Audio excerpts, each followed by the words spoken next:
Welcome to lesson 7, and in lesson 7 we talk about the difference between resistance and resistivity. I'm going to write down resistance versus resistivity. Yeah, and later in the class we'll do the experiment to find the resistivity of a material.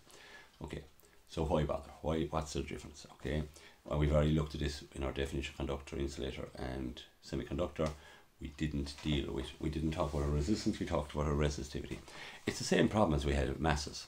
Remember when we did masses in mechanics, we said that we can't compare, let's say, the mass of copper and the mass of air board.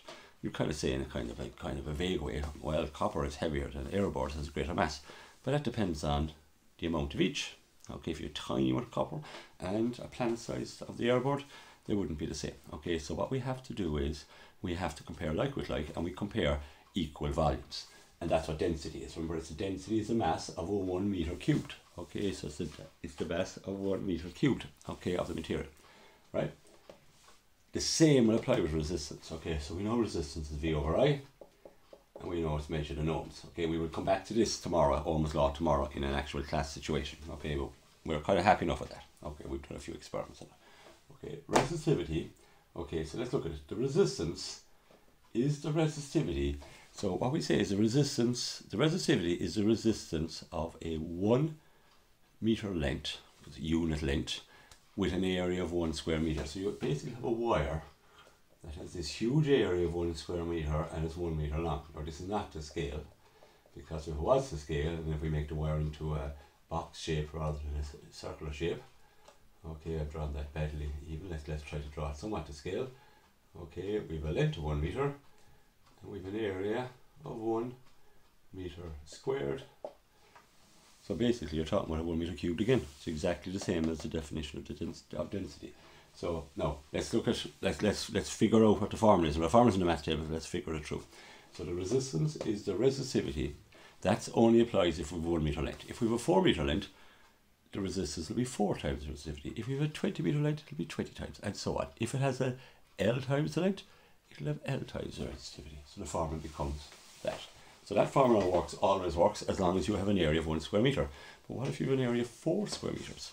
The resistance will be 4 times smaller. Okay, and that's the important thing. It's not going to be bigger, it's going to be smaller. And you saw that when you read the 2 pages that you read before this in the Cartoon Guide to Physics. You did read it. If you didn't read it, press pause and go back and read it. Okay, so as the area gets 4 times bigger, the resistance gets 4 times smaller.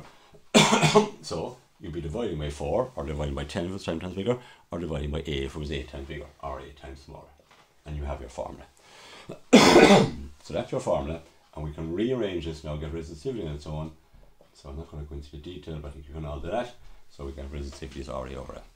And that's you can use that as the definition of resistivity. So you can use that, or you can say the resistivity is the resistance of 1 meter cubed, or ideally you say both.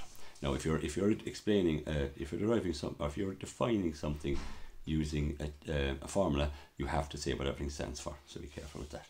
Okay, what about units? Excuse the coughing. Okay, what about units? Okay, so let's look. What's unit for resistivity? It doesn't have its own special unit, so it's a combination of units.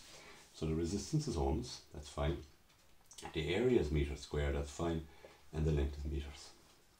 Okay, but if we just write that up in full, meters squared be meters by meters over meters, and you end up with, well, an odd looking one. It's the ohm meter. Okay, it's the ohm meter. So the resistivity is the ohm meter, because it's actually the ohm meter squared per meter. So that simplifies to the ohm meter. Right? Okay. Now let's just take a very brief look at one of these here. Okay, so I have a multimeter. We'll be looking at this in the experiment in a minute. Connected it here, and this is acting as a resistor, an ohm meter, measuring resistance. So I'm going to get so I have hard to see that there, I have a length of quite thin resistance wire, and let's go along to here. Okay, so I've a reasonably small length of it there. Okay, and you're getting a value of about 1 ohm. If I make this bigger, if I make the length about double to here, it's very rough.